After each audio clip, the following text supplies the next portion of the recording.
Hi, this is Michael Buffer, and welcome to the BoxHard Podcast. Hello, everyone. This is Mikey Garcia. Yo, it's your boy, the odd guy himself, Malik King Scott. Hi, I'm Charlie Edwards. This is Fast Eddie Chambers, and you're listening to the BoxHard Podcast with my main man, Joey Coastman. Hello everybody and welcome to episode 155 of the BoxHard Podcast. I'm your host, Mr. Joey Coastman. I'm joined as always by the elusive Mr. Ayaz Sumra. Ayaz, how you doing? I'm good, Joey. Yourself?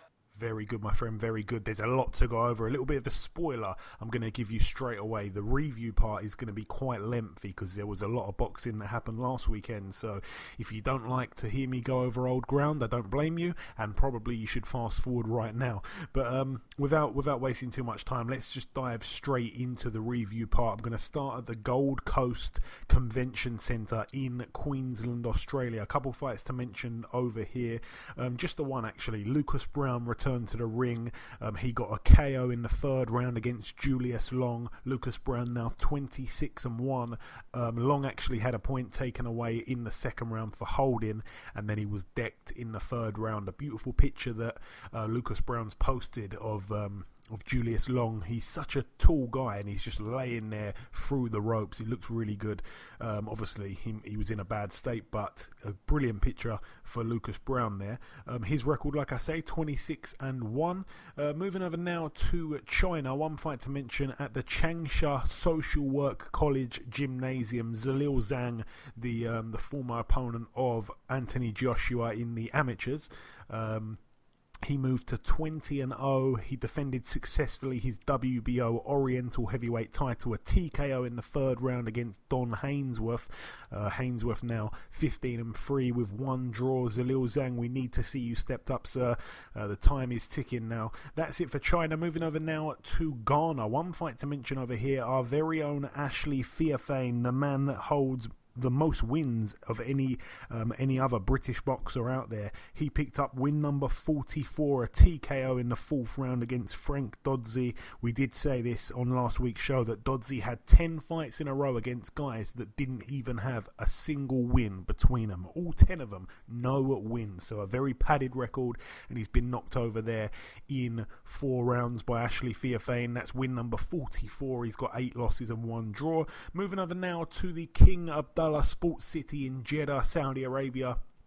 I'm trying to go through this as quick as possible. Let's start with the Chris Eubank Jr. fight. His record now 27-2. A retirement in the corner from JJ McDonough. His record now 16-5.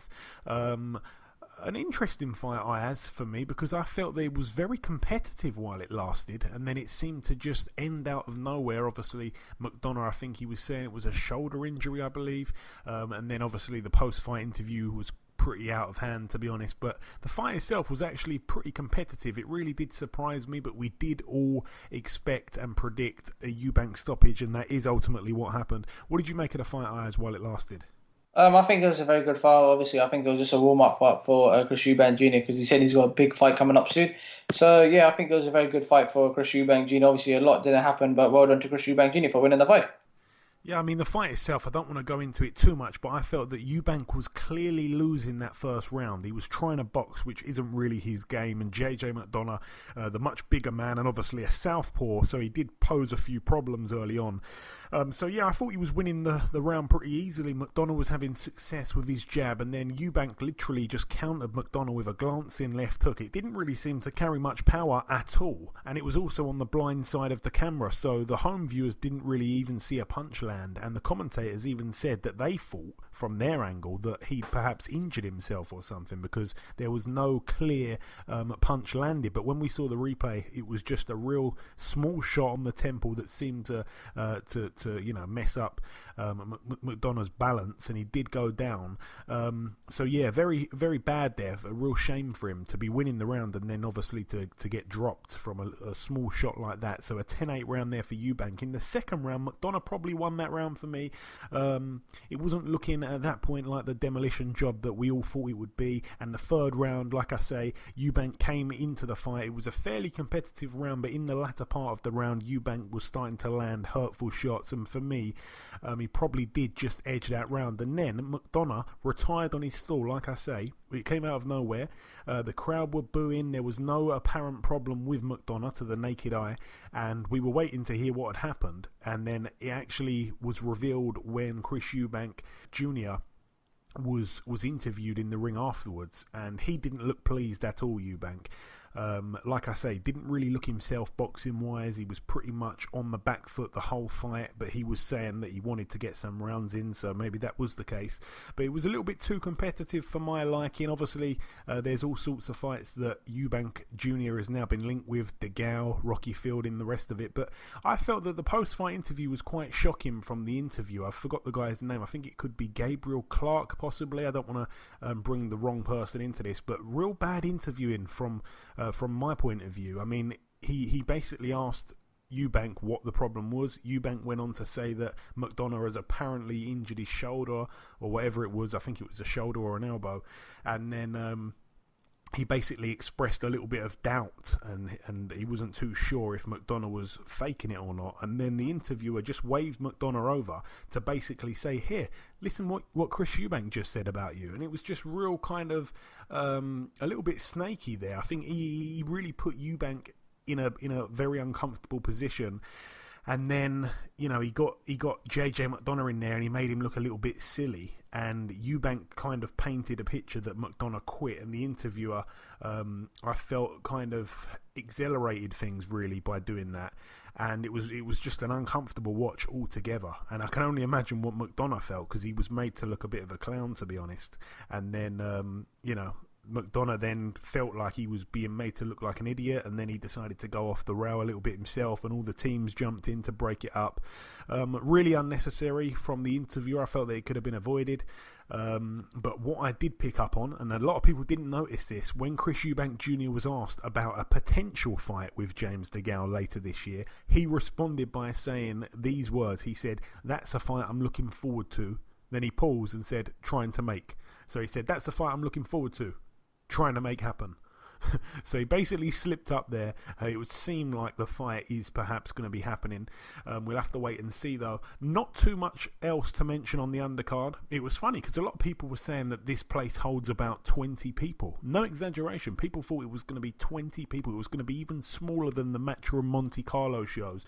No, it actually looked pretty big there. The main event, though, George Groves, 28-3, put his WBA Super World Super Middleweight title on the line against Callum Smith, 24-0, undefeated. He put his WBC Diamond crown on the line. We all picked Groves to win on points. Pretty much no one was really giving Smith a fair crack at it going into the fight, but the fight itself, I'm just going to quickly break it down here, or try to break it down quickly. In the first round, I felt it was a very technical opening round, a battle of the jabs. I felt that Groves was using his jab well, but not necessarily judging the distance too good. Smith was surprisingly letting his right hand go more often than I thought he would, and he was landing, and Groves wasn't liking it as early as the first round. I felt that at times Callum was waiting a little bit too long. He was almost waiting for Groves to throw before he did. I felt it was a close round, and it was ended with a nice combo from Callum Smith, but I felt that Groves probably edged the round on his jab. In the second round, I felt that Groves probably edged that round also. Both men landed heavy-looking power shots, but both took the shots well. Smith was starting to show a very good defence at that point, which a lot of people don't give him credit for. Groves looked like he was using much more energy than a very patient Callum Smith at that point. Groves didn't seem too comfortable with the pace of the fight. Callum was fighting very cleverly, and he was picking his shots well, and he was backing up Groves constantly. Groves, after having a lot of success with his jabs in the third round, this is the next round, he was really starting to get through with a lot of shots, and then the pair exchanged right hooks, and Callum landed a beauty, and Groves' legs buckled badly. Callum went in for the kill, but Groves weathered the storm and quickly recuperated, to be honest, but certainly a Smith round. So I actually had it 2-1 1 after 3.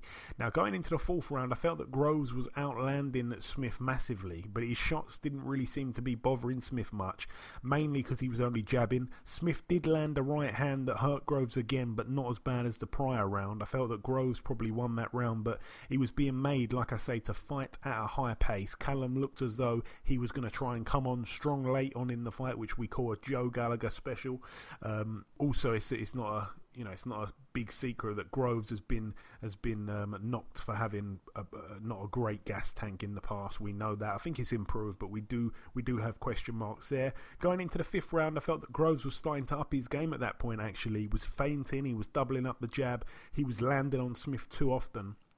If Smith was planning to come on strong, this is what I've written in the notes, if he was planning to come on strong, then he should be targeting the body of Groves, which he hadn't really done at that point. Very interesting, I've written here, to see what happens in the next couple of rounds. So this is the 5th round here. So for me, I've actually got it 4-1 to Groves. A lot of people thinking I'm a little bit crazy, but the reason is a lot of people are influenced by which fighter's going forward and which fighter is going backwards, and Groves was constantly on the back foot.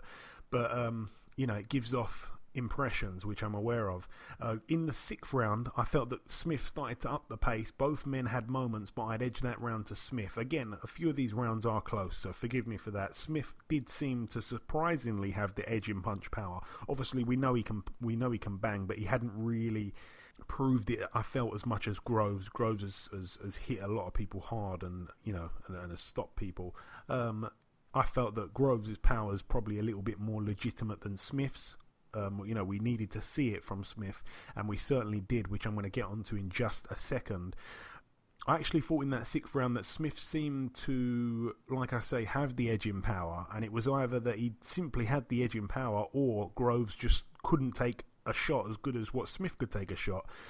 I did write here, Smith needs to let his hands go more, and in the 7th round the pair traded off and Callum landed a peach of a left hook. It staggered Groves badly and Groves' guard immediately dropped. His balance was all over the place and Callum jumped straight on him and let his hands go. Uppercuts, left and right hands, and Groves took a knee. He looked terribly hurt and actually he shook his head in disbelief almost. He didn't beat the count, and I'm not sure he tried to beat the count either. So the new champion of the world, Callum Smith, Ayaz, obviously a man that bided his time. He could have had a world title shot quite a while ago by all rights, but it wasn't really his own fault. He's been messed around, he's been pulled left and right. He entered this competition, he was the favourite going in, but when it came down to the ultimate fight, the final for the Ali Trophy, he was the underdog, make no mistake. Like I say, he's bided his time and he's got the win on the biggest stage, and obviously he's going home back to Liverpool with a fat check, a new belt, and that trophy by his side also. So fair play to him. He joins his brother Liam in becoming a world champion. What did you make of it, Ayaz? I think it's a very good fight. Obviously, like I said, I predicted last week to say that Groves was going to win the fight. Well, obviously, unfortunately, he didn't. And the reason I've personally thought Groves with the experience, but do you know what it is? Callum Smith was very, very big at the night. Like, you can see the size-wise. And obviously, Callum Smith used his advantage. Callum Smith caught George Groves throughout the fight. He was catching him with that right hand, and I thought George Groves was going to hurt him. But this time, Callum Smith was doing very, very good using that right hand, and obviously hit him with the uppercut with that right hand as well, and obviously knocked George Groves out. Now, where does George Groves go from here? I personally think he shouldn't retire. I think he should have 2 more fights. I think he should personally fight Rocky Fielding and go for that title if I was George Groves, and win that world title back. And then after have 1 more fight, like a big fight, and then I think he should retire, call it a day. Because I mean, he's accomplished what he wanted. He's done a world title. I think it would be good for him to have win another world title 1 more time. Yeah, but for me, I'd now like to see Groves and DeGale, because both men have just recently, lost their world titles. DeGale didn't actually lose it in a ring, but he gave it up. Both men don't have a world title. So for me, I would actually make that a 50-50 fight now. And the winner goes on to a big shot, maybe Rocky Fielding, and the loser just walks away from the sport. I think they're both in the latter stage of their careers. Do you believe that's a good time for that fight to happen or not? No, because I think DeGale's going to fight Chris Eubank Jr. next. Yeah, but would you take that fight if you were DeGale? I think the Groves fight is probably even bigger than that. Maybe not. I personally think if I was DeGale, I'll fight Chris Eubank Jr. because I think DeGale will beat Chris Eubank Jr. Obviously, Chris Eubank Jr. is not actually a super middleweight. For me, I think he's actually natural middleweight. I think James DeGale is much bigger as well, and I think James DeGale will beat Chris Eubank Jr. And then I think George Groves should have one more fight. I think he should fight someone like Rocky Fielding. I think he'll beat Rocky Fielding, and then I think he should fight. DeGale for the world title, and then that should be like the big fight. And then whoever wins that stays in boxing. Whoever doesn't, retire. We'll call it a day. Okay, you've heard it there. Whatever he does, we will be watching, that is for sure. So the new champion of the world, Callum Smith, excellent stuff for him. Leaving Jeddah now in Saudi Arabia, moving out to the Oracle Arena in Oakland, California, USA. A couple fights to mention over here. We had Joshua Greer Jr. He moved to 18-1 with one draw. It was a TKO in the third round against Giovanni Delgado. His record now 16-8. Joshua Greer is a guy that sometimes he turns up to a weigh-in with a pillow, and he's trying to incite that he's going to knock his opponent out. And whenever he's brought this pillow out, I think he's actually got the knockout. So quite a funny character. We need that in boxing. All the credit to him. Genesis Savannah picked up win number 32. He's got one loss, and that one was to Oscar Valdez. He's actually a decent fighter, Genesis Savannah. He picked up a KO in round 3 against Carlos Carlson. Jose Uzcategui, that's obviously the IBF world champion at super middleweight. He picked up win number 28 inside 30 fights. He's got 2 losses, a win over Ezekiel Moderna, who's now 26-5. That's a 10-round unanimous decision there in favour of Uzcategui. It was a non-title bout though, so he'll be defending his world title next time out. And the top of the bill here, Jerwin Ancajas, 30 wins, 1 loss and 1 draw. The man that beat Jamie Conlon at the back end of last year. He put his IBF World Super Flyweight title on the line against Alejandro Barrios, who many people were overlooking. 16-2 with 4 draws. Perhaps Ancajas overlooked him himself. It ended up being a split draw over 12 rounds, so Ancajas does keep his title there. Moving over now to the Pechenga Resort and Casino in California, USA. This one was shown on Box Nation actually. A friend of the show here was fighting and promoting on the bill. Actually, Black China was sat ringside. That's one for the books. Devin Haney proceeded to 20-0, a perfect record. He picked up the vacant IBF North American lightweight title, a win there over Juan Carlos Burgos. His record 33-2 with 2 draws. Devin Haney dominated really for the whole fight in my opinion. Maybe he gave up 1 or 2 rounds at an absolute push, but Juan Burgos is a real tough character, and I felt it was a fantastic learning fight there for Devin Haney. Like I say, he promoted the show himself. Very wide scorecards in his favour, a 10-round unanimous decision. This guy obviously went the distance with Mikey Garcia. I think he's a 3-time world title challenger, so a real good step up there from Devin Haney, and he came through with flying colours.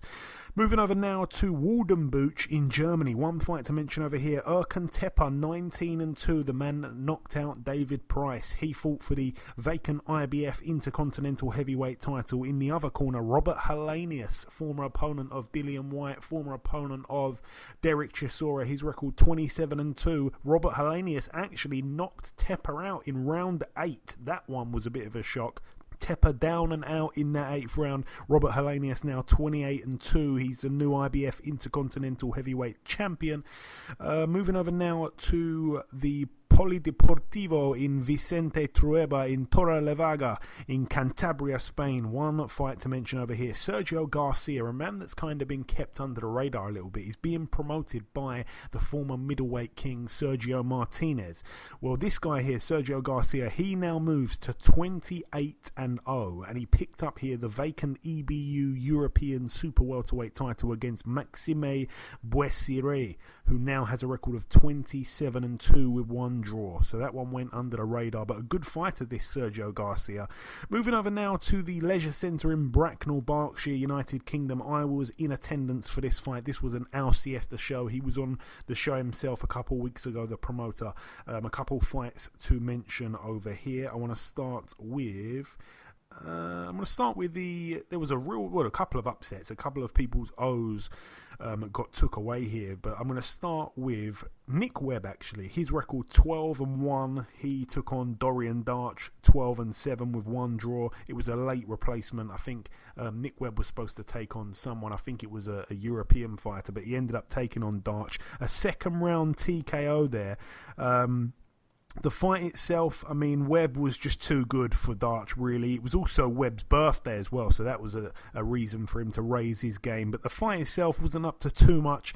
It was one-way traffic for the most part. A couple of decent shots landed by Darch. And we also saw Webb go into southpaw a little bit, but a good finish from him. He stopped Darch on the ropes in that second round, which is actually the same round that Anthony Joshua did it. So a good win there for Webb, obviously coming off that knockout to Dave Allen. He will look to bounce back. Also, we saw Derek Renfrew, a man who was 5-0 with one draw. He took on Yalton Neves, who's 3-13. Now, Yalton Neves is a journeyman. He's been around the block a little bit, actually, and he's better than his record suggests. He's a southpaw from Manchester. I've seen him once or twice. He's from Manchester by way of Portugal. But the man in the other corner, the home fighter, the man that was in there to win, I just felt that Renfrew, he seemed to leave his chin in the air a lot of the time when he was, throwing combinations, and even when he was coming back and moving back from a shot, he'd leave his chin in the air. And Neves is not the kind of guy that you want to do that with. Neves came into the fight, he was game for it. He was tough. He showed up in good shape, and as the fight warmed in, he seemed to just grit it out. Really, I mean, he was losing the fight, you'd feel, but he seemed to grit it out, and he ended up dropping Renfrew. I think he dropped him in the 4th round, if I'm not mistaken, and then he came out in the 5th round and he knocked him spark out. So he took his O there. Brilliant win there for Yalton Neves, who's a journeyman that I don't think is going to last too long if he doesn't change his style, because he doesn't like to keep a high guard. He likes to rely on his reflexes, which are quite good, by the way, but I think that kind of fighter that's going to be thrown in at late notice as an opponent, he needs to keep his guard up. He can't just rely on those reflexes, because he will end up eating shots, and too many. But moving up on the bill once again, we saw George Lampert 5-0. He KO'd Comrade Stempowski in the 4th round. Comrade Stempowski was also 8-0, so both men undefeated. Somebody's O had to go. This was a real good fight. Probably the fight of the night, actually. A good opening round. A lot of clinching, though. That is the one bad thing. And when Stempowski got close to Lampert, he'd grab hold of him, Lampert would. But Stempowski's inside work was probably better than Lampert's, and Stempowski also sustained a cut from a head clash in the 1st round. In the 2nd, Lampert started to frustrate Kempowski. My big criticism of Lampert is that he goes back in straight lines and he gets caught due to his low guard. A very rugged kind of fight at that point. Neither man had scored a knockout in their careers at all, so it looked like it was going to be going the distance. Going into the 4th round, it was pretty clear that this was going to be George Lampert's fight to lose. He had a lot more to his game, and one thing that I noticed about Lampert, he's got really big legs for his weight, real solid looking legs. No surprise to see that he's got great foot movement. His footwork and his reflexes were way too sharp for Stempowski. A lot of Stempowski's shots were hitting fresh air, and in that 4th round the pair were trading off, and Lampert landed a nice shot to Stempowski's chin. Stempowski's legs dipped and his guard dropped, and he didn't know what to do, and Lampert smelt blood and went in for the kill. Stempowski was throwing back in a desperate attempt to land a haymaker, but he ended up leaving himself open for a beautiful shot over the top from Lampert. Down went Stempowski. He got back up at 8. He turned around, he looked at his corner, he didn't look like he wanted to carry on, and the referee waved it off. And after that, there was a little bit of a soft protest from Stempowski, but a brilliant win there to pick up your first knockout win for Lampert, and you could see the emotion on his face. He burst into tears, emotional tears, and he was thanking the crowd. An absolutely cracking fight there on a small hall show. I really did enjoy that fight there. Moving up the bill once again, Naylor Ball 5-0. This is a guy that I've seen get dropped by a journeyman once before. I think it was on a Bradley Skeet undercard. I think it was in Essex, I believe. If it was definitely in Essex somewhere, I can't remember where it was now, a leisure centre somewhere. But anyway, Naylor Ball, he got in there against Kamil Sokolowski, former opponent of David Price, former opponent of Dillian White, and also he fought Hughie Fury in an exhibition fight that was really bizarre that I saw from ringside at the Copperbox once upon a time. But Kamil Sokolowski's a lot better than his record suggests. 4-12 with 2 draws going in. I I did say it. I said it last week, and I also said it to Al Siesta himself when he was on the show. I said this is a tough fight for Naylor Ball, and it really was. He was down in the second round. He got saved by the bell. You know, when he got back up from that knockdown, he was being continually hit again and again. So he did really get saved by that bell. And I've actually writ here, I'll be amazed if he doesn't go down in the third round, because in that third round, Sokolowski was hitting him too often. He was too solid for Naylor Ball, and he was down once again in that third round. His nose started to look a real mess. There was no head movement from Naylor Ball. He got back up, and he's a brave character, he really is, but the towel came in from his corner, so his O got taken also, and Kamil Sokolowski was real happy with his win there. So Naylor Ball, that's his first career loss, unfortunately for him. His record now 5-1. And finally, the top of the bill, Lufa Clay, his record 9-1. He took on Yaya Tluziti, his record 13-3 with 3 draws. He'd never been stopped. It was an 8-rounder. Lufa Clay, to me, is clearly an aggressive counter-puncher. Sometimes he likes to mix it up a little bit too much, I think, but he's a man learning on the job. We need to remember that. He's a young character. Very good punch evasiveness. Little steps left and right to avoid punches. That takes a real lot of class. He's got good punch variation, straight shots, hooks, body and head, uppercuts, excellent head movement as well. Very intelligent boxer. You can see the ring IQs there. He took a few good shots himself, but overall he was the much better man in that ring. He's a great punch picker. I'd like to see him stick behind his jab a little bit more. Sometimes he did get a little bit too involved. I think he tries to rush his work sometimes. I think he needs to just be a little bit more patient and trust his skills.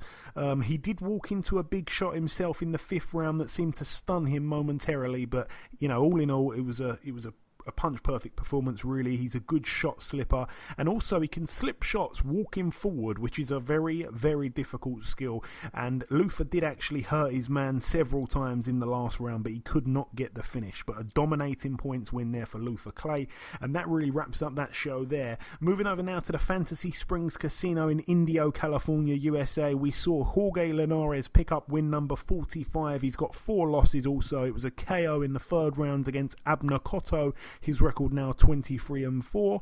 That's it for that, Bill. Moving over now to the Citizens Business Bank Arena in Ontario, California, USA.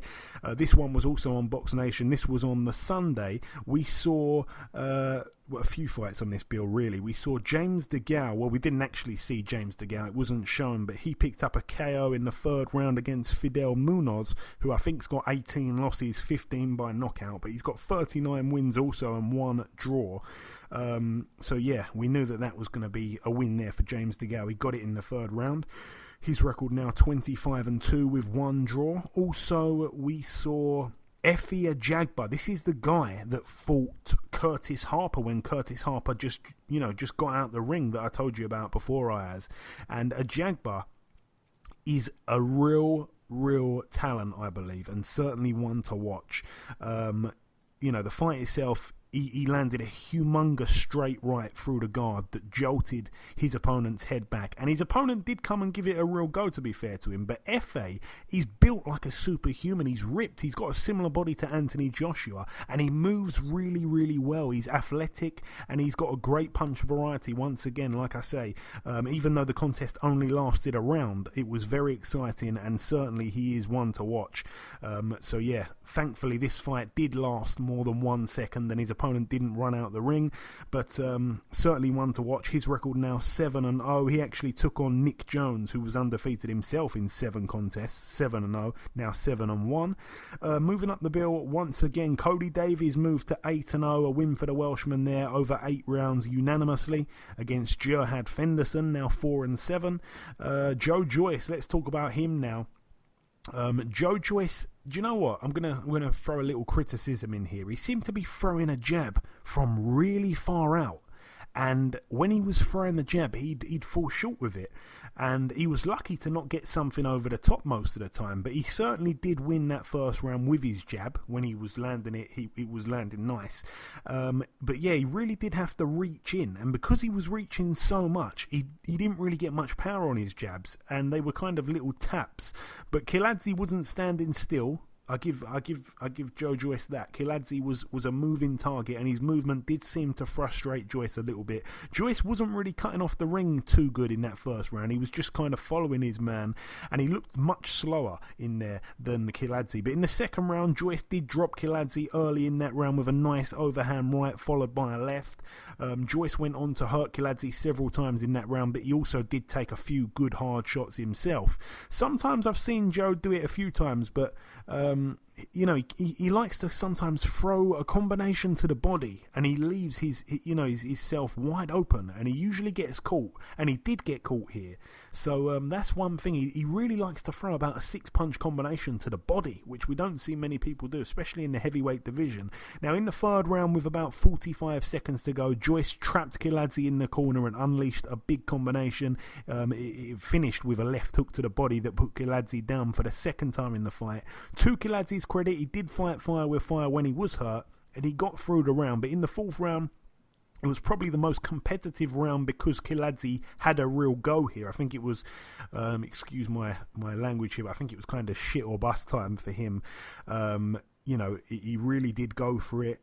Joyce was doing a good job blocking most of Kiladze's attacks, and Joyce was also dishing out punishment, so it kind of brought out the best of Joyce, really. Kiladze, when he was walking back to his corner at the end of that round, he didn't look too pleased, and I kind of felt that maybe the fight had been beaten out of him. And in that fifth round, after just 30 seconds into that round, Joyce dropped Kiladze with a lovely left hook. Kiladze went down, he got back up, but he decided to quit. So it was a brave effort from Kiladze, but it just was not good enough. No real problems with that, to be completely honest, but it was a little bit distasteful. He just literally shook his head and didn't want to know. He looked to his corner for a way out, and the referee decided to call a halt to the bout. So a win there in the fifth round for Joe Joyce, a knockout. That's 6 wins now, all 6 coming by way of knockout. Kiladze has never been stopped that quick, apart from when he got stopped in the same round by Michael Hunter, who takes on Martin Bakole, not this weekend but next. And the main event here, this is the last fight to mention of the review part of the show. Sorry it took so long. We saw Brandon Figueroa, 16-0, the brother of Omar Figueroa. He took on Oscar Escandon, whose record was 25-4. Escandon is a fighter that, to a certain level, is pretty good, but when he really steps up, he kind of doesn't win, but he's a solid test, and it was a big step up for Figueroa. A fun fact about Oscar Escandon is he's trained by one of my favourite dads in boxing, which is Ruben Guerrero, the father of Robert Guerrero. He showed us a lot of funny stuff during the Mayweather and Guerrero fight. He was a real fun character, very eccentric. And the fight itself, Figueroa just dominated the fight, really. It was his first real step up, like I say, a good learning fight, and he ended up finishing his man in the last round with a beautiful right uppercut, a KO in the very last round, the 10th and final round. So a good win there for Brandon Figueroa, very tall for the weight, and I'd like to see him stepped up a couple more notches, and we will see how good he is. But that really wraps up the review, and like I say, very sorry for going on as much as I did. Just before we wrap up part 1, there is one last thing to do. You know what it is. It's to bring in guest number 1. Ladies and gentlemen, please welcome the man that's ranked number 14 in the world with the IBF, number 11 in the world with the WBC, and number 3 in the world with the WBA. It's, of course, Mr. John Ryder. John, welcome back on the show, my man. Thank you for having me, Jay. I think this was his name, my 7th time? I believe it's the 7th time, yeah. I think that you've been on more than any other guest, which is a big thing. What, is there like a T-shirt on the line now, or? Oh, I tell you what, we'll definitely sort you out with one now that you've said it. But yeah, like I say, we last spoke in May, John. Not a huge gap, no fight in between this interview and our last one, but a lot has happened in your division. Let's start with your fight coming up here. You've signed to take on Andrey Sirotkin. What do we know about this guy, John? He's 15-0. He's got 4 KOs. Other than that, the likes of Mayorga and Ryan Ford is relatively unknown, the fighters he's faced. But he's got a decent rank in the WBA, so I'll treat him with the respect he deserves and expect the hardest fight to date, but a fight that I think I know that I'm going to win. Yeah, obviously the guy is 3 years older than you. As you mentioned there, he's only had 15 fights, and you mentioned also a win there over a very bad version of a Mayorga, if we're being honest. And obviously that win over Ryan Ford, who, if I remember correctly, I think Ryan Ford at one point was linked with fighting Anthony Yarde, but that never happened. But yeah, Ryan Ford was, an undefeated prospect with a bright future at one point, but whenever he stepped up, he seems to have been beaten. But aside from that, not much else stands out on Sirotkin's record for me. Obviously, you mentioned there 4 knockouts from 15 wins. That would usually indicate that this man's not a thunderous puncher, John.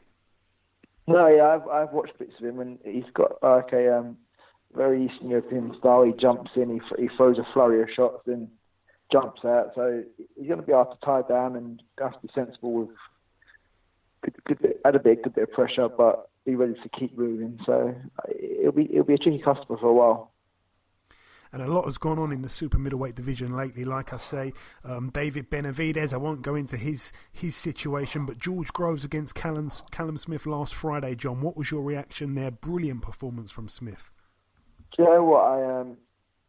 Great performance from Smith to start off with. But I feel like the miles showed on George's clock the other night. I feel like he just looks like his punch resistance wasn't what it once was. And I mean, I don't know how good the shoulder was through camp, but I mean, he was throwing it well, but it's just, I don't think his camp's gone as well as the team originally let on, and rightly so. They wouldn't go into a fight letting people know that you're not 100%, but it's just a shame. But on a right note for Callum Smith, what a way to beat George Groves. Yeah, for sure. And like I say, most people, including myself, had Groves, the favourite. I mean, he'd had the better momentum going into the fight, you'd feel. In the bookies, he was the favourite, but like I say, it wasn't to be. Confirm for me, John, the winner of you versus Sirotkin gets that fight at Callum Smith, if I'm not mistaken, right? So I'm told, yeah, but I mean, I don't know if Fielding will take preference as being the regular champion and whether he'll get a shot first. I don't know how it'll work, but I know that winning this, I'm not too far from my world title shot, so I hope all goes well on the 27th and I'll be getting that shot. And John, in your honest opinion, you obviously must have had one eye on this fight, the other eye on Sirotkin, but who do you believe you'd have had more of a chance against, in your opinion? Obviously, Callum Smith and George Groves. I'm going to say, I believe it would have probably been Groves, even though we all kind of thought he'd win the fight. But then, obviously, with Callum Smith, he's got such a high advantage over you. But for you, I'm going to leave it up to you. Who was the guy that you believe you'd fare best against? I think I agree with you with the George Groves. I mean, I just feel like we'll be able to box a bit more. I think it will be a tough fight against Callum Smith. He is so big and uses his height and reach so well.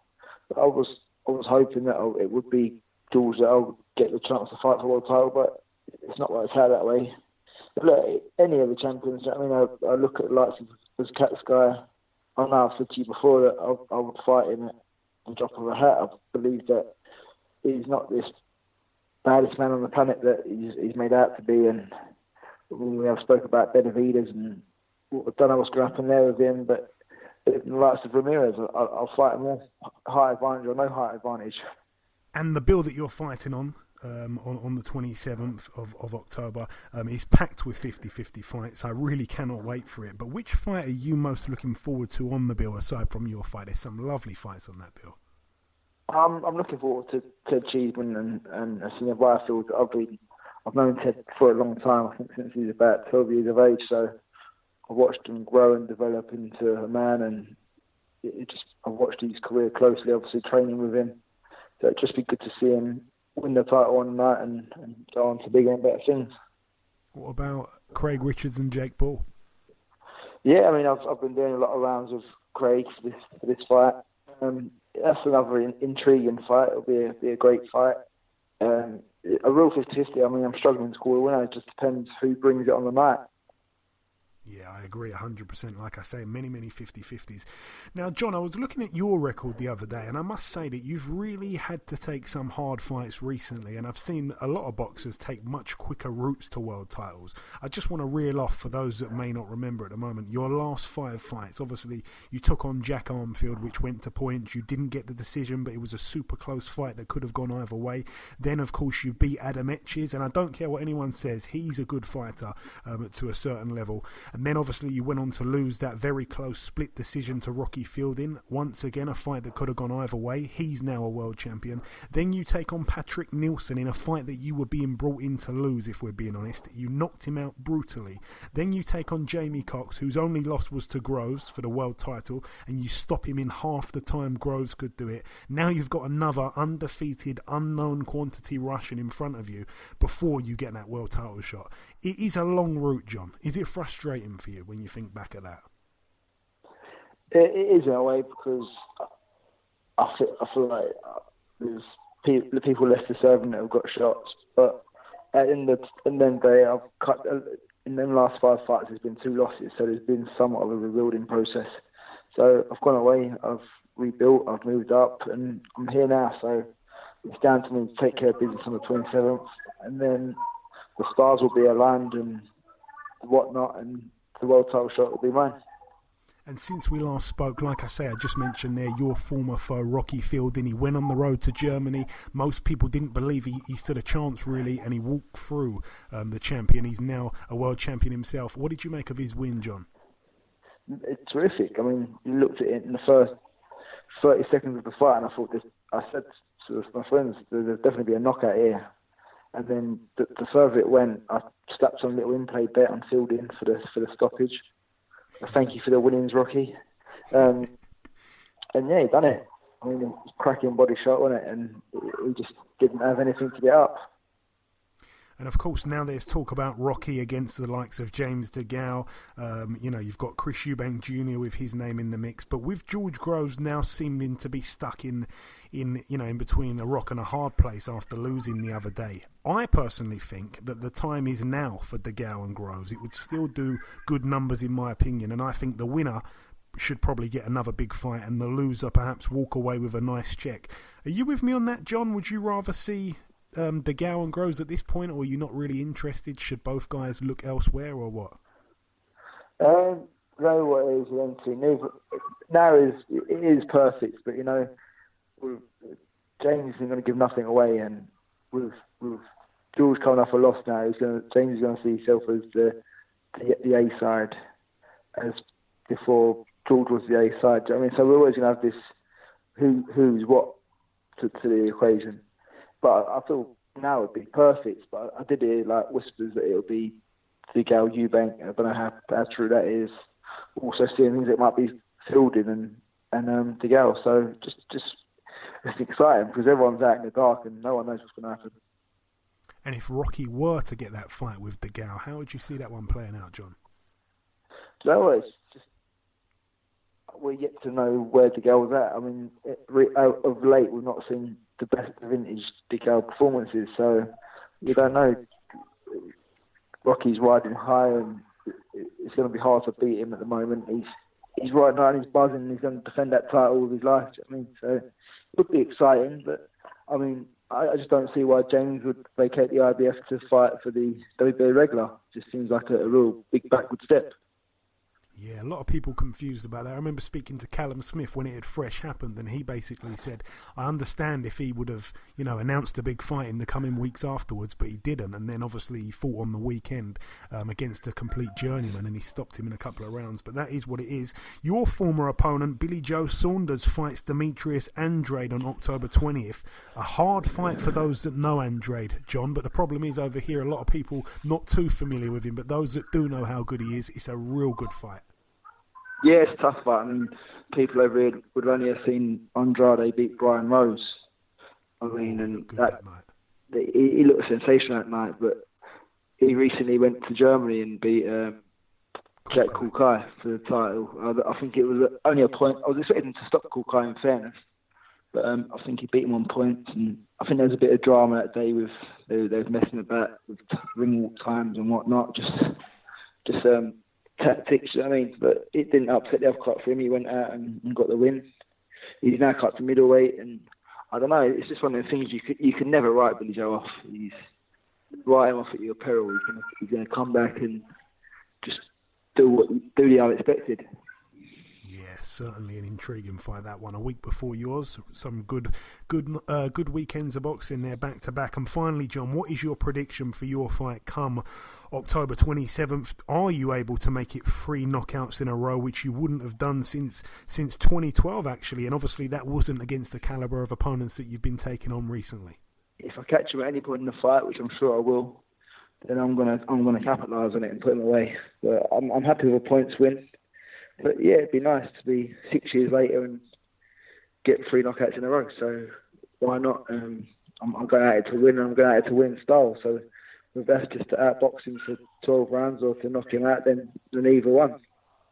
Excellent. And finally, anything that you want to say at all before we let you go, John? No, just thanks for the support, Joe. I appreciate it. It's nice to get on here and talk boxing and talk about the upcoming fight. So thank you for the support. Hey, listen, it's always my pleasure, John. You know that. I cannot wait to see you in that ring come the 27th. I know that you can win again and win well, and we'll certainly catch up sometime after. Brilliant. Thanks, Joe. Cheers, mate. Okay, now it's time for part 2 on this week's show. This part, of course, the news part of the show. Ayaz, take it away. Right. Junior featherweight world title holder Isaac Dogbo has signed a long-term deal with Top Rank Boxing and will be back on December the 8th. Yeah, he's fighting on the undercard of Lomachenko and Pedraza. He's also a friend of the show now. I'm pleased that he's put pen to paper with Top Rank long term. They've got a real star on their hands there, and what better promotional team to be with. So I'm a big fan of that whole thing, and I wish him all the very best, of course. A medical condition forced Christina Hammer to postpone her undisputed world middleweight title fight against Clarissa Shields. Yeah, real shame for Clarissa Shields, because obviously, she reigned at super middleweight, then she moved down to middleweight, and it was a bit of a task, I felt, for her, even though she said to me that she could probably get down to welterweight or something like that. But yeah, this was going to be a real good fight. It was going to hot things up in the female side of the sport, and it's a shame, really, but I don't quite know the ins and outs, so I don't want to, start hating on it or anything like that, but I just feel for Clarissa a little bit, and also, if it's something serious, then I really do feel for Christina also, because it was going to be a good fight, but hopefully it gets rescheduled, and we can see the ladies shine. That's it for the news. Okay, thank you very much, Ayaz. Moving over now to the preview part of the show. We're going to start in the Gasmart Stadium in Tijuana, Mexico.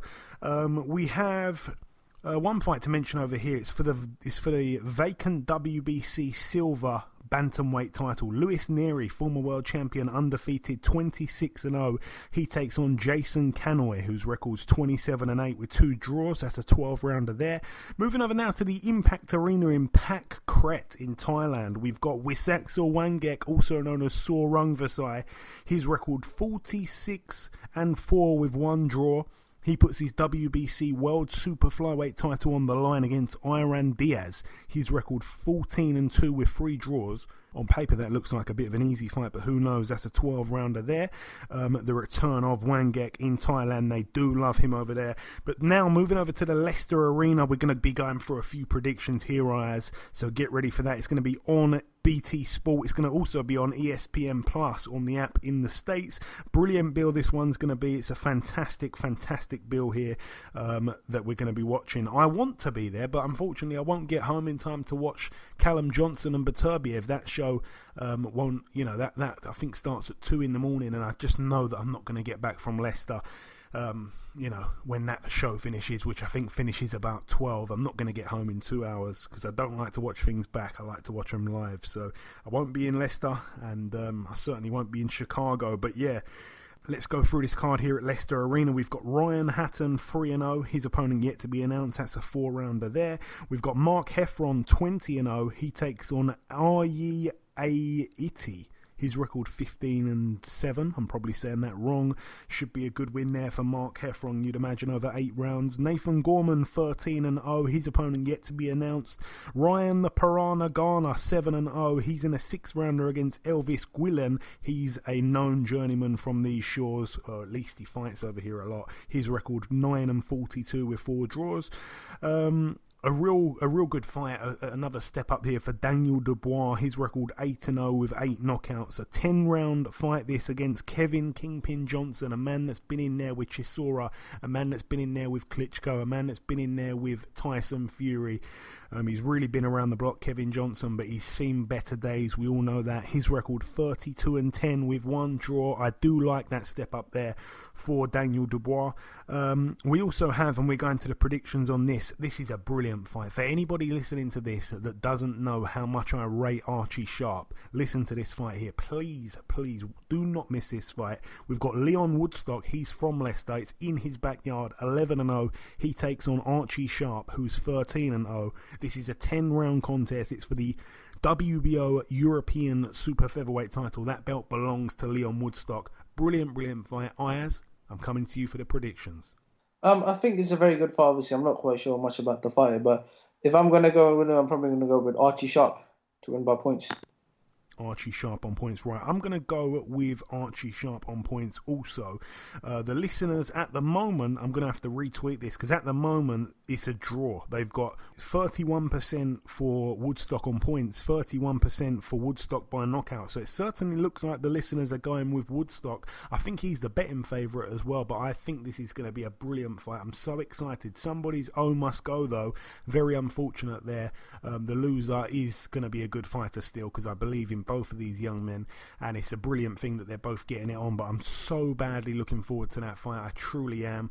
Woodstock has passed a gut check before against Craig Poxton. Archie Sharp hasn't had to, but a brilliant fight that's going to be. Also on the bill, Nicola Adams fights for the interim WBO World Female Flyweight title. Her record 4-0. She takes on Isabel Milan, whose record's 22-4 with 1 draw. That's 10 2-minute rounds there. Sam Bowen fights for the WBO Intercontinental Super Featherweight title against Horatio Cabral. His record 21-2. This is a 10-rounder. Sam Bowen 13-0. Sam Bowen, very good talent, him.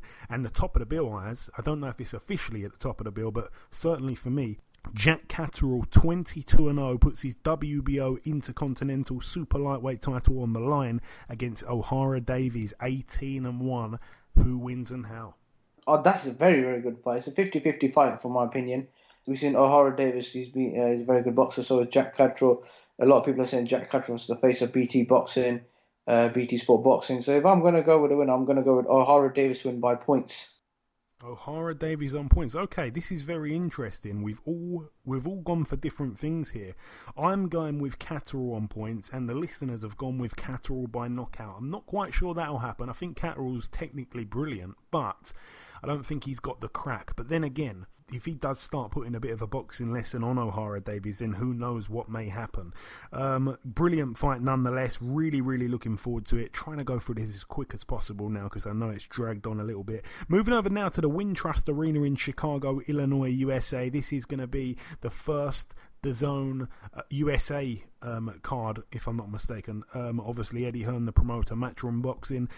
The undercard, we've got Big Baby Jarrell Miller, 21-0 with 1 draw. He's in a 12-round contest against Thomas Adamek, 53-5, the former 2-weight world champion. He was a world champ at light heavyweight and a world champ at cruiserweight. But Adamek has probably seen better days now, really and truly. Of his 5 losses, he's been stopped twice, so he is quite a tough guy.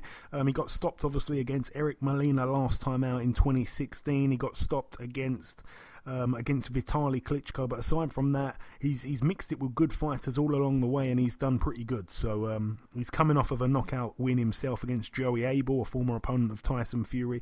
Decent fight here, Ayaz. Not the fight everyone really wanted to see for Big Baby Miller, who's being mentioned amongst the top 5 heavyweights in the world by some people. But who wins the fight and how? I'm going to say Miller by knockout for me. And the listeners, I think, are going to say the same thing. But while I check it, how do you see it? I think I'm going to go with Jarrell Miller as well. I think he's a big favourite as well. So I'm going to go with Jarrell Miller to win by knockout. Yeah, we've all gone for that. Just check that there. Now, moving up the bill once again here, we have Jesse Vargas, 28-2 with 1 draw, former world champion. He takes on Thomas Delorme, 24-3. This one's for the vacant WBC silver welterweight title. A brilliant fight, this one. For those that don't know Delorme, he's so much better than some people think. He's not a big name. I don't think he speaks a word of English at the moment, but he certainly spoke 1 or 2 words a couple of years ago. I don't think he fully speaks English now, though. And this is a good fight. Delorme is a good fighter. Obviously, the loss most recently to Yordenis Ugas. He lost to Crawford, but there's no shame in that one. And aside from that, he's put together some good wins. He's a good boxer. But yeah, Jesse Vargas against him. I think that's potentially a brilliant fight there. How do you see it unfolding, Ayaz? Jesse Vargas, Thomas Delorme. I think it's a very good fight. Obviously, Jesse Vargas now signed with Matchroom Boxing USA. Obviously, he's the bigger name fight in this fight. I think with the experience of Jesse Vargas, I'm going to go with Jesse Vargas to win by a points decision. Yeah, I'm going to go points as well, but I think it's going to be very close. And I just want to throw this out there. I would not be one bit surprised if Delorme beats him on points. I don't think Delorme would stop him. I think he's quite tough, Jesse Vargas, but I think Delorme's certainly got the skills to give Vargas many problems. And I tell you what, he will give Vargas a lot of problems. If Vargas wins this by a shutout, then I will be shocked. I'll eat my hat, in fact. But yeah, I think Vargas probably on points. I think he might get it because being the home promoter's show and that kind of thing, I think he might get a little bit of favouritism. But it's very interesting. The listeners have voted 40% Vargas by knockout, 60% Vargas on points. So no one has gone with Delorme to win. So I tell you what, I'm going to look a real idiot if the fight's completely not even a contest and Vargas wins easy. But that's what the listeners believe will happen here. So very interesting. We've all gone Vargas on points there. Once again, moving up the bill, we are going to talk about now the Artur Beterbiev against Callum Johnson fight. Somebody's must go. It's for the IBF World Light Heavyweight title. Beterbiev 12-0, 12 knockouts. Callum Johnson 17-0, coming off that 1-round knockout against Frank Buglioni for the British title. He's trying to be great here. He's daring to be great. And can Joe Gallagher get 2 new world champions in the space of 7 days? In fact, it was Friday night in Saudi Arabia, so 8 days. Can he get 2 new world champions, both called Callum, in 8 days? Can it be true, Ayaz? Oh, that's a very, very tough one. Beterbiev is a very, very dangerous fight and a very good fight. Obviously, Callum Johnson, he said he was inspired by his dad who passed away. Is that correct? Yeah. He did it all for his father, yeah. Yeah, he's done it all for his father. But this is a very big step. So if I'm going to go with a win, I'm going to go with Artur Beterbiev by knockout. Artur Beterbiev by knockout. 81% of the listeners also going with that. And, it pains me to say it, but I must agree. I think that Beterbiev is, he is the real deal. Obviously, he can punch. He didn't look so great when it was his world title fight. Was it his world title fight for the vacant belt, or was it the one where he defended it? I can't remember, but he went 12 rounds with someone. He didn't really look too good, and it was a bit of a dodgy stoppage, actually. But yeah, I do have to, go with the smart money, which I think has to be on Beterbiev by knockout. But, it wouldn't really... Well, it would surprise me. I think Callum Johnson, you've got to give him so much credit. He's really stepping up to the plate here. When you look at his resume, this is the only thing about Callum Johnson. People say he's the best, he's the best light heavyweight in Britain. He's proved it. He hasn't really proved it, because when you actually think about it, he's had one proper fight, and that fight lasted a round. And when you actually look at his record, please, if you think I'm wrong here, go check out his record. He really hadn't beaten anybody of note, and then he jumped in there against Frank Buglioni, and it was over in a round. So for me, he's had one competitive fight on paper, and it just lasted about 90 seconds. So that's it. And on that, he's now ended up with a world title fight. So credit to him. He's taken it. And I'd love him to do it. I really would. So we're all praying and wishing for him to come back with the belt. But it is very much an uphill task. And he will be the first to admit that. But no shame at all in going out there and trying your best. Absolutely no shame at all. So all the very best to Callum Johnson. Come on, Joe Gallagher. Let's do it. Moving up the bill once again, this one is the main event. If I'm not mistaken, it's a little bit hard to know what's the main event and what's not. But Daniel Roman, 25-2 Ayaz with one draw. He puts his WBA World Super Bantamweight title on the line. Gavin McDonnell, 20 wins and 1 loss with 2 draws in the other corner. Gavin McDonnell, this is his second world title attempt. The first one he lost to Vargas. Daniel Roman, not really a big puncher, Ayaz. And, Gavin McDonnell, obviously not a big puncher, so it's looking like it'll probably go to points if I had to say so. And Gavin McDonnell looks bang up for this one. We had him on the show quite a long time ago now, but when the fight got made, so we've had him on the show talking about this. But Daniel Roman, undoubtedly a real good fighter, coming off a few real good wins. I don't think he's lost since 2013 or something like that in a close points loss. I think it was over about 6 or 8 rounds. So good fighter there. Very hard fight to pick. How do you see it? Very good fight. Obviously, it's another world title fight for Gavin McDonnell. His last world title, he lost to Ray Vargas. Ray Vargas was a tough fight. Now he's got Daniel Roman. I don't know much about Daniel Roman. Obviously, Gavin McDonnell's a very good fighter with a very good trainer, Dave Caldwell. So this time, I don't know much about the fight, but if I'm going to go with a win, I'm going to choose the Brit, and I want to go for Gavin McDonnell on points. So am I, Ayaz, and doesn't it feel good to stick with the Brit? That's what I say. Listeners, shame on you. You've gone with Roman to win on points. We don't want that to happen. Roman to win on points, 46%. And 38% with McDonnell on points. So probably 1 or 2 people actually swayed the vote to Daniel Roman. I hope that you know who you are, because I can't find out on this poll, unfortunately. Otherwise, shame on you for doing so. We do want Gavin McDonnell to come back with a belt. What a fantastic thing that'd be. That's really it for that one, though. Moving over now to the final bill to mention. It's happening on Sunday. This Sunday, it's happening in the... it's actually a place in Japan called The Arena. They don't need to tell you what arena it is. It's just The Arena in Yokohama, Kanagawa.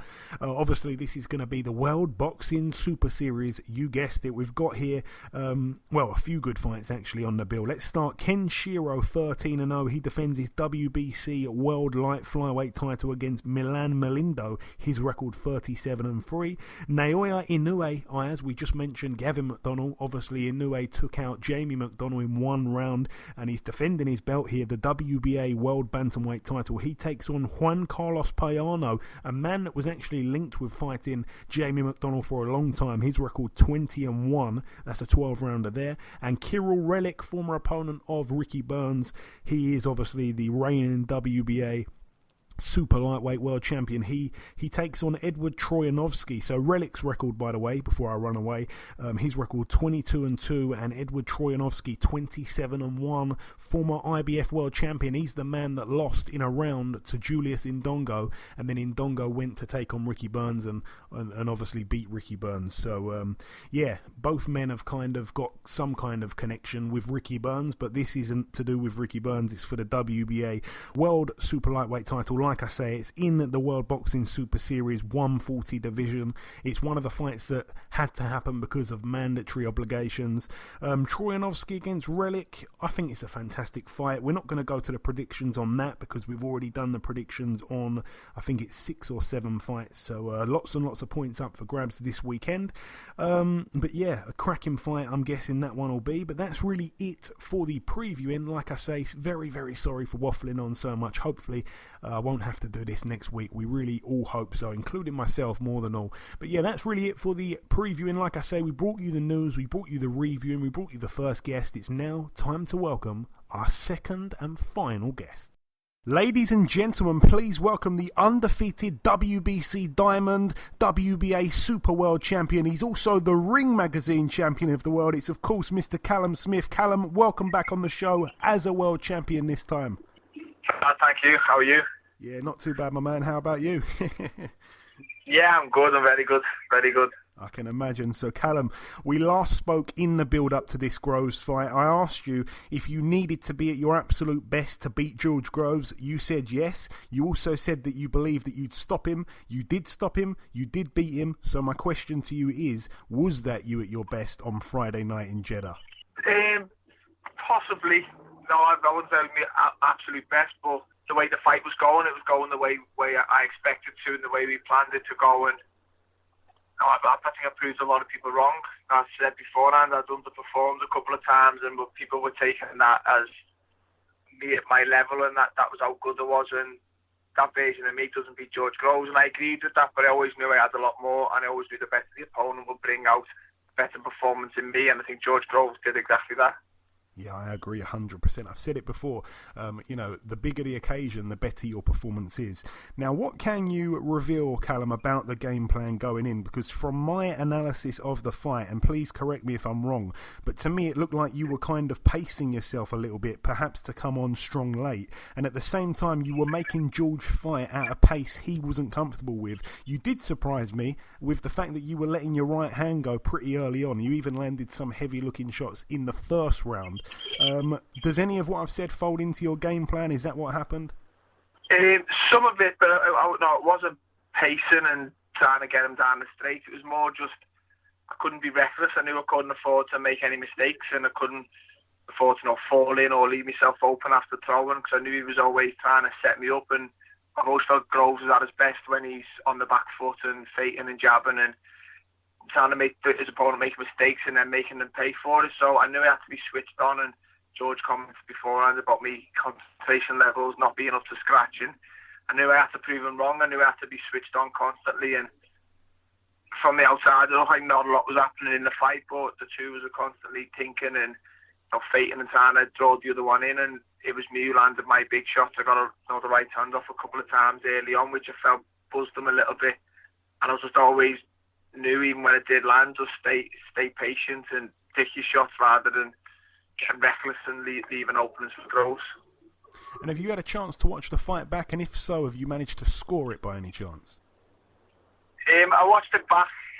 I think it was last night, the night before. I haven't watched it much. I didn't get it recorded on my telly while I was away, so I've had to just watch bits on my phone. And it went the way I was thinking on the night. I remember on the night thinking I was 4-2 up going into the round where I finished it, and I kind of got the similar outcome when I watched it back. There was a lot of close rounds. I don't think either of us dominated any rounds big, but I always felt I was in control and I always felt comfortable, and by no means did I believe I was behind.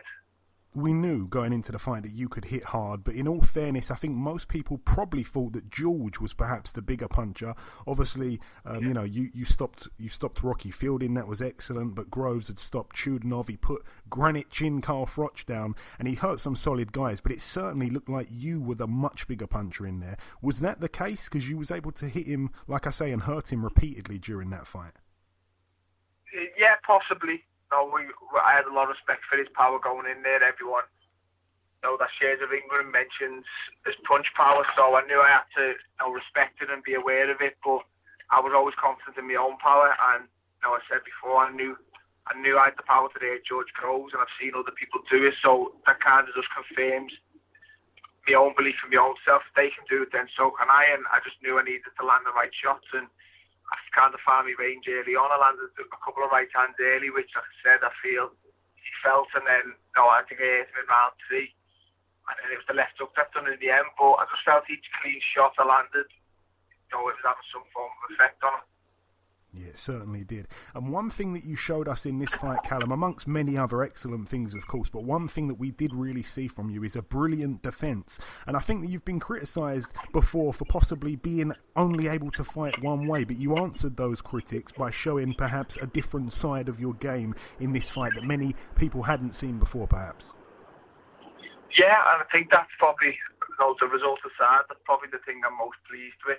I think a lot of people only gave me a punch chance, and all the skill and the experience was with Groves, and he probably a little bit too much for me. And I think I showed that I could beat him at his own game. It was a boxing match with 6 rounds, and like I said before, I believe I was ahead at the time of the stoppage. So I didn't just go in there and catch him and get rid of him. I showed that I was the better man on the night, and I can box. I've got a good boxing brain, and I can use it. And I'm not just a one-dimensional fighter with one game plan. I can adapt, and I've just done it at the very highest level, which people question whether I could compete at. And obviously, going into the fight, George was the favourite to win, but the way you beat him has got so many people out there now saying that Groves is all of a sudden finished and he's got no future. I think those people are crazy. What's your take on that whole thing? Yeah, that's just boxing fans. The same with me. I underperformed, and I'm not as good as people thought, and you always just get judged on one fight, and it's usually your last fight, and it'll be the same for George. But he's a very good fighter. He's a very good career, and up until 5 days ago, he was the number one super-middleweight in the world, and now people are saying he's finished and he needs to retire. It's just typical boxing fans. As good as they are a bit fickle at times, and if George does decide to retire, then I'm sure he can be proud of the career he's had. If he decides to carry on and he still feels the stuff he needs to achieve and he can achieve, then good luck to him. Who are we to say he shouldn't do it? I think it all depends on him. He knows his body. He knows how he felt on the night, and he knows whether there's more left in the tank or not. So I think he'll have a rest and then he'll make the decision himself. But it's just, I don't think you can say he's finished after one night. No, neither do I. I think I agree with everything you just said there. Now, what is next for you, Callum? I know that it's still very, very fresh, but are you more than likely not going to be fighting again until 2019? What can you tell us at this stage? Possibly, yes. No, I had a long camp for that. I think the fight was made after our semi-final fight in February, and we didn't actually fight till September. So it was 7 months of constant drilling on George Groves and thinking about the fight, training towards the fight. So a good bit of rest and a bit of family time, and just enjoy me win. I said in the interview before, I've never really enjoyed any of my wins. I've always just done it and then looked to what was next and pushed on, and it was always the aim to become a world champion. And now I've achieved that. I want to sit back and enjoy it for a bit, and then we'll sit down with my team and we'll look what the next move is. I've achieved a world title, but still a lot of other goals I want to achieve, and I think now's the start. And Joe Gallagher has produced one world champion named Callum. In 2 days' time, he gets a chance at producing a second world champion, both named Callum, in the space of 8 days. Can Callum Johnson, your gym mate, beat Beterbiev on Saturday night? We're all hoping so. Yeah, he can. No, it's a tough ask, and I think everyone inside boxing knows it's a very tough fight. Beterbiev's he's a feared man. Not many people wanted to take the fight, but I do believe if Callum didn't believe he had a chance of winning it, he wouldn't have took the fight. He had other options. He was in a good position with his British title, and he obviously feels he's got the beating of him. And I've trained alongside him for this full camp, and I hold my hands up to say I had the best camp I had as a professional, and I'm sure Callum will say the same thing. So he's in the best shape possible, and providing he goes over there and performs the way he knows he can, then he gives himself a great chance of shocking the world and coming home a world champion. We all certainly hope so. I hope I'm the first person to ask you this question, Callum, but I'm sure you'd have seen the tweet that Dmtri Bivol put out. He said that he would be happy to come down to super middleweight to fight you. You both have got history in the amateurs. What's your response to his comments? Yeah, I've seen the tweet, and I don't know whether he thought I've called him out or not, which I haven't, but we had a good fight in the amateurs. We boxed at middleweight in an international tournament, and he's a very good fighter. And through boxing him, I followed him through the professionals, and I was making big noise in the light heavyweight. And of course, it's definitely a fight for the future. But at the time being, I'm staying at super middleweight. I'm comfortable at the weight, and I've finally reached the top at this weight. But there's still other fights that I want to make at this weight with the other champions, and then we can look to maybe move towards 7'5" in the future. I've definitely got the frame to do it, but for now, I think there's a lot of unfinished business at super middleweight. Now, I wasn't going to ask you this question, but because you mentioned there you've got other fights that you'd like to pursue, if you could give me one or two names, who is at the very top of your want list at this moment in your division? Well, I think all in good time. I would like to unify the division and I'll fight the other champions. I think after the weekend, people may consider me number one in the division, but there's a few fights out there with arguments you could say it's them. Gilberto Ramirez, a very good fighter. Beterbiev is a very good fighter, and so's Uzcategui, is it how you pronounce it? He's a very good fighter, and they're the type of fighters I want to mix with. I want to unify the division. After become a world champion, the next goal is to unify, and by doing that, I'll need to beat one of them and cement my place at the top. So, I'm looking forward to just being involved in big fights, and George Groves for me was only the start of the big fight in my career. But is there one name amongst all the others that stands out that you'd like most at all? Not really. I've got no preference. I believe the three champions just named, they're all kind of as good as each other. I don't think there's a stronger or a weaker one out of three. Yeah. They're all kind of based in America, and that's something I'd love to do as well. I'd love to fight in America as well as fight in Liverpool. So I put myself in a very good position last weekend, and I want to take advantage of it. Absolutely, I like the David Benavidez fight, if I have to say so. Lastly, Callum, is there anything that you want to say at all just before we let you go? Any closing words from you? No, just thanks to everyone who supported me and backed me from day one, and a few probably got a bit fed up waiting for me to get a world title shot, which I did, but the ones who stuck by me and still believed in me, I just want to thank them. And my way of saying thank you is by winning a world title. Absolutely, very well done. And I'd like to end this by saying I'm so pleased that after all the messing around by the likes of DeGale and various others and all the waiting that you had to endure, you finally pulled it off on probably the biggest stage possible. Thank you so much for your time, Callum, and we'll certainly catch up sometime soon. Anytime, catch up soon, mate. Thank you. Okay, and this wraps up episode 155 of the BoxHard Podcast. I've been your host, Joey Coastman. Ayaz Sumra has been Ayaz Sumra. A massive thank you to our two guests on this week's show that could end up in a ring together sometime soon. The new WBA Super, WBC Diamond, and the Ring Magazine Super-Middleweight Champion of the World, Mr. Callum Smith, and the Islington icon that will fight just about anybody in the world, Mr. John Ryder. There are lots of Prediction League points up for grabs this weekend, 6 in total. You, the listeners, ended up voting for Leon Woodstock to beat Archie Sharp by way of knockout. The Prediction League currently stands at you, the listeners, in the lead on 60 points, and myself and Ayaz both tied on 58 points. Enjoy your weekends, people. Good luck in the Prediction League. Stay safe, and we shall see you all next week.